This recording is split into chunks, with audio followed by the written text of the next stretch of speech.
Fala pessoal querido, tudo bem? Todo mundo aí de boa na lagoa? Trabalhando, né? Satisfação em revê-los aqui, mais uma vez aqui no nosso espaço aqui da Bertonsalo Garden. Hoje eu quero compartilhar com vocês a minha experiência de cultivo de planta cítrica. O que é cítrica? Laranja, limão, mexerica, tangerina, enfim. Então você tem aí vários tipos de limão, enfim, vários tipos de mexerica, né? São todas plantas cítricas, tá? Vários tipos de laranja. E essa daqui é uma variedade de tanjo, tá? Enxertada, a gente só trabalha com planta enxertada. E eu plantei ela em 2021, desse jeitinho aqui, ó. Tá? E olha como é que ela tá aqui, 2024, bem legal. E eu vou compartilhar com vocês o que eu fiz, como que eu tô cuidando dela, e espero que vocês gostem. Então, ó, tá bem carregada, olha a coisa linda que ela tá, certo? Então, em 2021, plantei ela desse jeitinho aqui. E o que eu fiz? Toma nota aí no checklist para você colocar o passo a passo que você deve fazer para que dê certo aí seu pezinho de limão, né, suas plantas cítricas, beleza? Então vamos lá. Checklist. Primeira forma, você adquirir uma boa muda.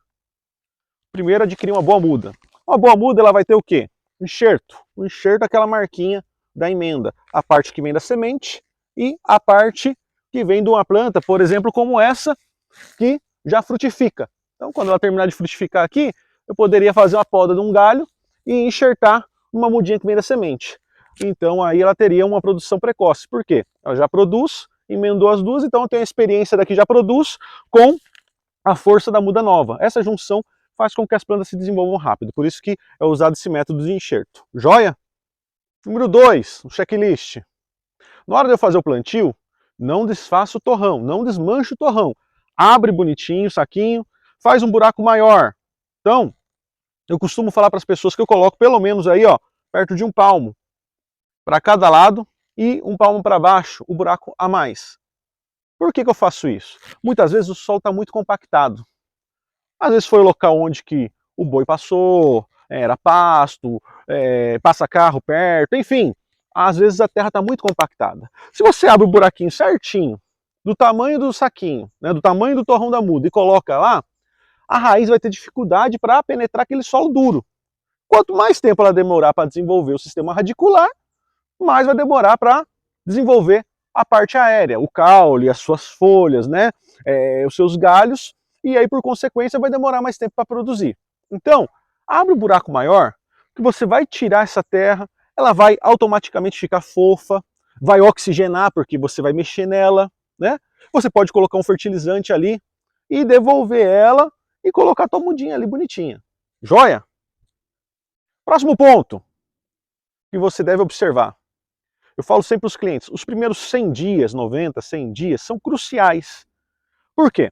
No viveiro de plantas, a planta ela está recebendo água todos os dias, até porque o saquinho, o torrão é pequeno. Então você olha de um dia para o outro, você vai lá ver e já está seco. Então tem que fazer o quê? Regar novamente. Quando você planta ela na terra, a pessoa pega a planta e esquece. Plantou, esqueceu, vai morrer. Ao não ser que esteja uma sequência de chuva muito grande. Mesmo assim, vai atrapalhar o desenvolvimento dela. O correto é o quê? Água todo dia. No dia que chover, não precisa, óbvio, né? Mas não choveu água. Por quê? A raiz ainda não saiu, ela está ali naquele espacinho ainda pequeno. E ela não teve a capacidade de sair para coletar a água que está no solo. Então é como se ela estivesse dentro do saquinho ainda. E aí você precisa colocar água ali todo dia, até porque ela vem no substrato. Esse substrato é para não armazenar muita água, para não criar fungo. Então ele vai expulsar o excesso de água, que vai descer para o solo. Então você precisa o quê? Fazer essa rega aí os primeiros 100 dias até dar tempo de ela pegar e começar a soltar suas raízes, o seu sistema radicular começar a se desenvolver mais para ela poder coletar água do solo. Aí depois, meu amigo, pode ser que você vai reduzindo 4 vezes na semana, 3 vezes na semana, tá? Aí você vai reduzindo a quantidade de rega. Joia? Vamos para o próximo ponto? Adubação. Adubação é um ponto muito importante. E aí eu vou te dar algumas dicas de o que eu tenho feito aqui. Então, você pode usar o substrato na hora do plantio. Eu, como já falei para vocês aqui, eu uso muito aquele substrato de shimeji. A gente mistura para a terra não ficar compactada, né? É aquele berço do cogumelo, então ele é fantástico, ótimo. A gente vende isso aí no Mercado Livre, na Shopee, no Magalu, vende aqui na loja, então você pode adquirir esse produto. Outro que é um NPK muito interessante para quando você vai estar fazendo o plantio. É o NPK 041408, 4148. Ele favorece o quê? O desenvolvimento das raízes.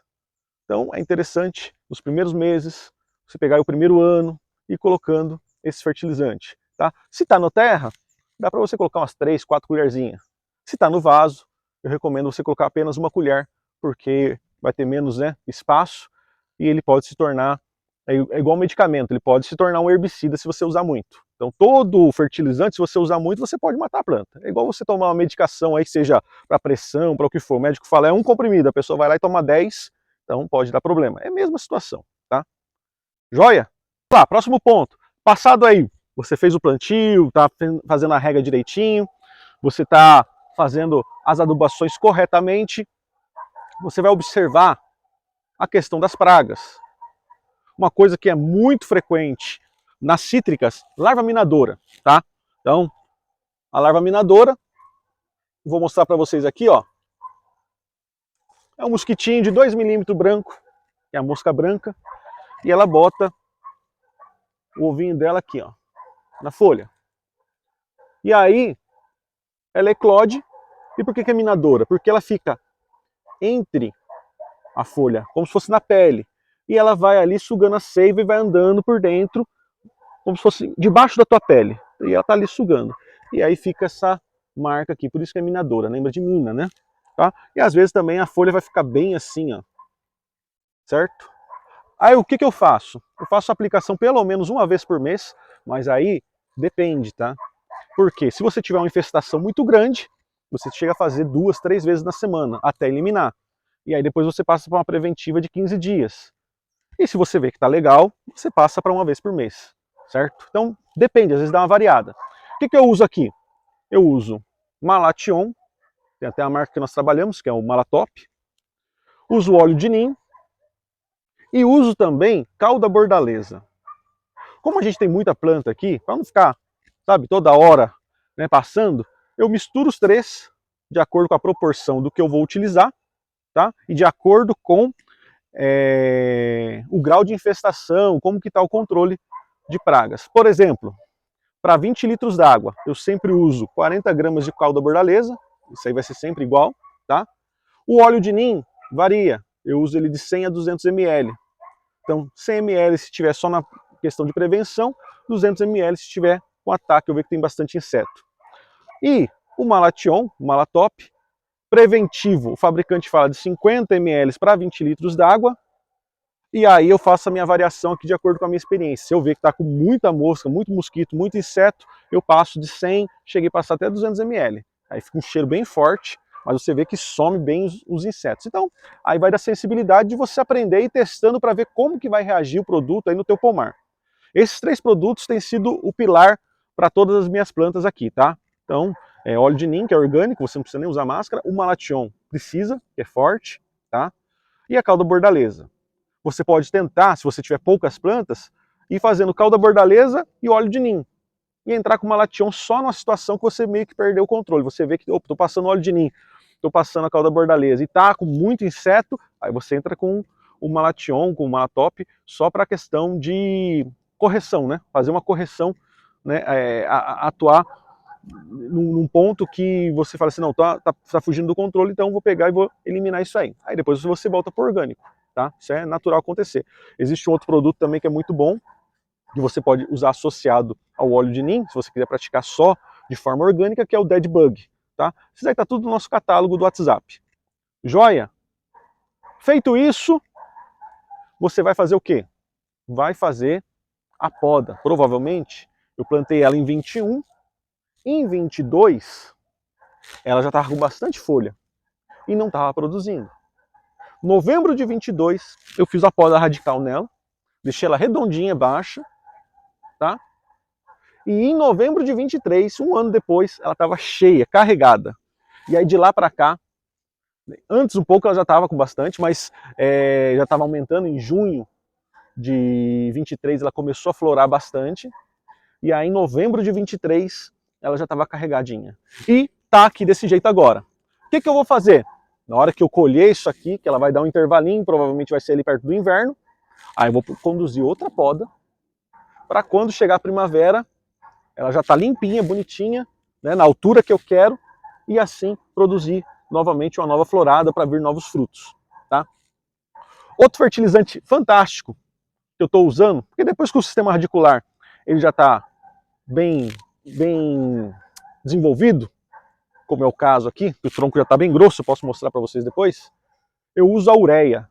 A ureia ela é fantástica, principalmente quando você quer a floração, para desenvolver as flores para virem os frutos. Então, outro ponto, depois da poda, depois de você ter usado lá o 414-8, que é o inicial, você deve usar a ureia.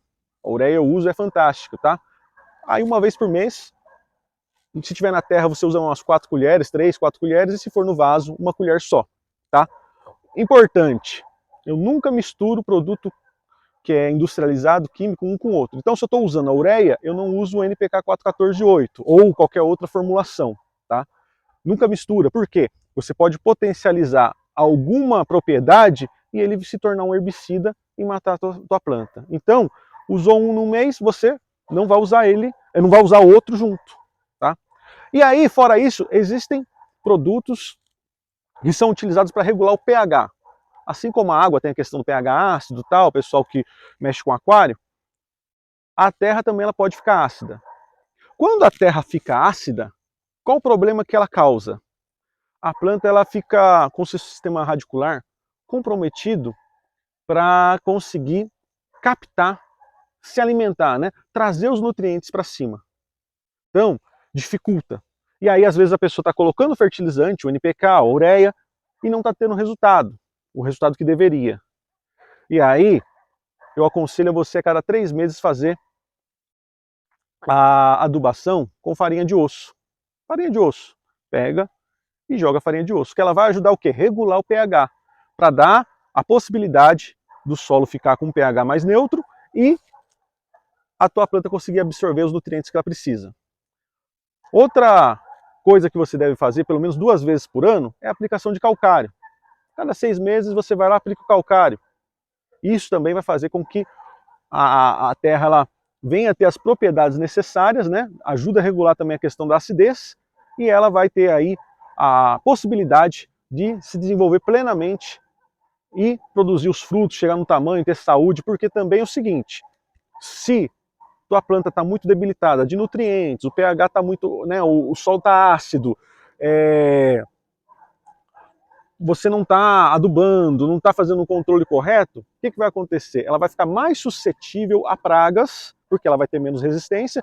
É a mesma questão nós, seres humanos, quando você tem pouca vitamina, pouco nutriente no corpo, a pessoa fica mais suscetível ao quê? Às doenças oportunistas, seja gripe, seja o que for. A planta é a mesma coisa, ela vai ficar mais suscetível aos parasitas e às doenças e não vai produzir. Então dá uma observada, tá bom? Pessoal, espero que vocês tenham gostado. Eu vou mostrar um pouquinho dela aqui para vocês, tá? E é isso aí. Faz esse passo a passo. Esse é o passo a passo que eu fiz para uma muda dessa chegar nessa daqui. Espero que vocês tenham gostado. Pode comentar, enfim. E até a próxima, no próximo vídeo. Saúde e paz a todos. Até mais.